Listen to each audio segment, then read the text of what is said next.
Hello दोस्तों, आप सभी का आज की क्लास में स्वागत है।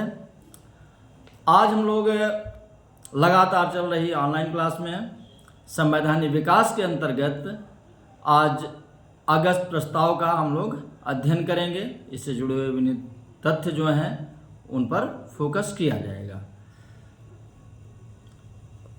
अगस्त प्रस्ताव को जानने से पहले हमें अंतर्राष्ट्रीय जो उस समय राजनीतिक परिस्थिति है, ब्रिटेन की जो राजनीतिक परिस्थिति है और भारत की जो स्थिति है, यहाँ के राष्ट्रीय आंदोलन, यहाँ के वायसराय, इन सब पर भी संक्षेप में चर्चा करना पड़ेगा। तभी ये चैप्टर समझ में आएगा और इसकी इम्पोर्टेंस समझ में आएगी और क्वेश्चंस भी जो आएंगे वो गलत नहीं होंगे। आइए देखते हैं कि क्या है। देखिए होता क्या है, तीनों गोलमेज सम्मेलन संपन्न हो चुके हैं और तीनों गोलमेज सम्मेलन के परिणाम स्वरूप श्वेत पत्र जारी होकर के 1935 का शासन अधिनियम भी अगस्त 1935 में पारित हो चुका है और ये अधिनियम लगभग 2 साल बाद 1 अप्रैल 1937 को देश में लागू हो रहा है और इसी के आधार पर प्रांतीय विधानसभाओं आदि के चुनाव हो रहे हैं और इन्हीं प्रांतीय जो विधानसभाएं हैं, परिषदें हैं, इन्हीं के कैंडिडेट द्वारा बाद में आप देखेंगे तो संविधान सभा का भी चुनाव होता है, वो आगे देखा जाएगा। तो इतनी स्थिति बन रही है। तो हम सबसे पहले देखते हैं ब्रिटेन की राजनीतिक स्थिति क्या है। ब्रिटेन में देखिए 1929 में मजदूर दल की सरकार बनती है और 1935 तक मैकडोनाल्ड बार बार परिवर्तन होता है। वहाँ पर पहले स्वतंत्र सरकार होती है, फिर गठबंधन सरकार होती है और 1935 तक उनका एक अरवा चलता है। फिर 1935 में वहाँ पर कंजर्वेटिव पार्टी के वाल्डविन के बारे में पहले चर्चा हुई थी कि जब मैकडोनाल्ड प्रधानमंत्री थे तो गठबंधन सरकार में डिप्टी चीफ के रूप में काम कर रहे थे। इस चुनाव में जीत हुई तो कंजर्वेटिव पार्टी के नेता के रूप में ये प्रधानमंत्री बनते हैं और ये 37 तक देश के प्रधानमंत्री रहते हैं और 37 में नेविल चेम्बरलेन ये अगले प्रधानमंत्री बनते हैं और ये रहते हैं 1940 तक, मई 1940 तक ये रहते हैं और इनके तुरंत बाद बनते हैं, बहुत ही चर्चित नाम है विंस्टन चर्चिल बनते हैं मई 1940 में और रहते हैं 1945 तक, मई 45 तक जाते हैं। और अगर अब हम भारत की बात करें तो भारत की क्या स्थिति है। यहाँ पर जो 1932 में तीसरा गोलमेज सम्मेलन हुआ उसमें भारत सचिव कौन है, सैमुअल होर हैं और सैमुअल होर के बाद कौन हो रहा है, वो 31 से 35 तक हैं सैमुअल होर, उनके बारे में जानकारी दी गई थी। तृतीय गोलमेज सम्मेलन उनकी महत्वपूर्ण भूमिका थी और 35 में इनके जाने के बाद लॉर्ड जेटलैंड ये बनते हैं 35 में और ये 40 तक इनका कार्यकाल रहता है, मई 40 तक कार्यकाल रहता है। और उसके बाद आते हैं लियो एमरी, ये इनका भी 5 साल कार्यकाल है और 1945 मई 1945 तक ये भी कार्य करते हैं। अब हम देखेंगे कि वायसराय की क्या स्थिति है। 1931 में लॉर्ड इरविन के स्थान पर लॉर्ड वेलिंगटन 1931 में वायसराय बनते हैं और ये 1935 तक ये भी रहते हैं और 1935 में ही 1931 क्योंकि 5 साल का कार्यकाल होता है तो लॉर्ड वेलिंगटन 1931 में आ रहे हैं और 36 में जा रहे हैं मई में। और उनके तुरंत बाद लॉर्ड लिनलिथगो ये 1936 में आ रहे हैं और पूरे जो ब्रिटिश साम्राज्य है, भारत के जितने भी वायसराय हैं सबसे लंबा कार्यकाल इनका है और 1943 तक ये रहते हैं। अक्टूबर 1943 तक वो देश के वायसराय रहते हैं। तो ये सारी चीज़ें हो रही हैं। अब वैश्विक परिदृश्य हम देखें क्या हो रहा है। वैश्विक परिदृश्य में देखिए तो जिस समय गोलमेज सम्मेलन रहा, श्वेत पत्र आ रहा है, 35 का शासन अधिनियम पारित हो रहा है, इसी बीच जर्मनी जो है हिटलर के नेतृत्व में क्या हुआ, 33 में वहाँ पर तख्ता पलट हो जाता है और धीरे धीरे स्थिति क्या होती है, अशांति का माहौल एकदम हो जाता है। और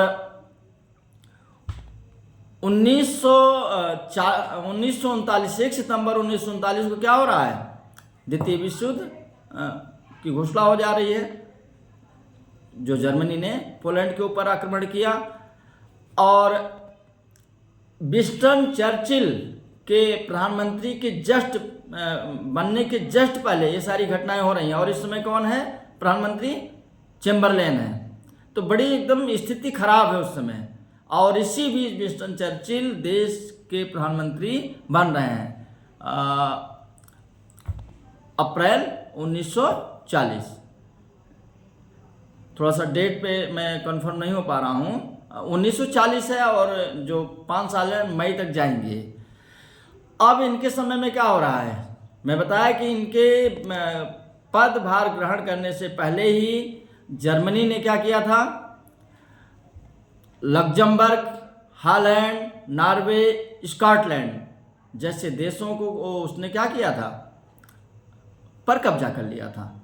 जो इसके पड़ोसी देश थे आसपास के यूरोप के, ब्रिटेन के, उन पर जर्मनी का कब्जा हो जा रहा है। और फ्रांस जैसा देश जून 1940 में उसको भी सरेंडर करना पड़ रहा है। तो एकदम विकट स्थिति है, एकदम तूफान खड़ा हो गया है। जर्मनी एकदम किसी को रोकने पर रुक नहीं रहा है। और इन्हीं परिस्थितियों में क्या होता है, सत्ता वहाँ पर परिवर्तित हो रही है। और भारत में क्या स्थिति है, भारत में स्थिति यह है कि यहाँ पर 1940 में ही मुस्लिम लीग भी, जो उसका लाहौर में अधिवेशन होता है मार्च में, वहाँ पर वो स्पष्ट मांग करती है कि हमारा अलग राष्ट्र होना चाहिए, जो पाकिस्तान है वो हमको मिलना ही चाहिए, उससे कम पे हम समझौता नहीं करेंगे। और जुलाई में वो लोग वायसराय से जाकर के मिलते हैं। और दूसरी जो घटना है, जो अखिल भारतीय राष्ट्रीय कांग्रेस है, भारत का राजनीतिक दल है, वो उसकी जो उसका भी वार्षिक सम्मेलन होता है वो भी क्या होता है, मार्च में ही हो रहा है। कहाँ पर, जो वर्तमान झारखंड है उसके रामगढ़ स्थान पर हो रहा है। और इसकी अध्यक्षता कौन कर रहे हैं, मौलाना अब्दुल कलाम आज़ाद, जिनके बारे में बताया जाता है या उनका क्वेश्चन भी आता है कि सबसे कम उम्र के ये अध्यक्ष बने थे 1923 में, जो विशेष अधिवेशन हुआ था। तो जो कांग्रेस का अधिवेशन हो रहा है उसमें भी किस चीज़ की मांग की जा रही है, पूर्ण स्वराज की अब मांग की जा रही है। हम इससे कम पे कोई समझौता नहीं करेंगे। ब्रिटेन की स्थिति समझ में आ गई, विश्व की स्थिति समझ में आ गई और भारत की राजनीतिक स्थिति समझ में आ गई। अब जो ब्रिटिश साम्राज्य है, जो भारत उसका एक उपनिवेश है, ब्रिटेन के लिए खतरा महसूस हो गया कि ये उपनिवेश हमारे हाथ से निकल सकता है, क्योंकि अंतर्राष्ट्रीय दबाव भी है। अमेरिका जैसे देश भी कह रहे हैं कि आप क्या करिए, भारत जैसे राष्ट्र को आप स्वतंत्र कर दीजिए। और उसको एक भय सता रहा है कि जर्मनी जिस तीव्र गति से आगे बढ़ रहा है, कहीं ब्रिटेन पर भी वो कब्जा ना कर ले, उसका भी नाजीकरण ना कर ले। तो एकदम बेहद खराब स्थिति है चर्चिल के समय ब्रिटेन की, और उसका प्रभाव भारत पर पड़ रहा है। जो भारत के वायसराय हैं वो इसी बीच 8 अगस्त 1940 ईस्वी को क्या करते हैं, सरकार की तरफ से उनका एक अनाउंसमेंट आता है, उनका एक वक्तव्य प्रसारित होता है कि कुछ क्या की जाएंगी, कुछ रियायतें, कुछ सहूलियतें दी जाएंगी, या कुछ ऐसा प्रस्ताव लाया जाएगा कि जिससे भारत की जो आगे की राजनीति है वो क्या होगी, उसको एक दिशा मिलेगी। तो उसमें कुछ चीज़ें थी, उस पर अभी हम चर्चा करेंगे। तो जो मैं कारण बता रहा हूँ, कारण यही था कि यहाँ पर मुस्लिम लीग भी एकदम आ गई थी कि हम आपका सहयोग नहीं करेंगे। दूसरी चीज, कांग्रेस भी सहयोग करने के मूड में नहीं थी और उनको इस समय जबरदस्त सहयोग की जरूरत थी।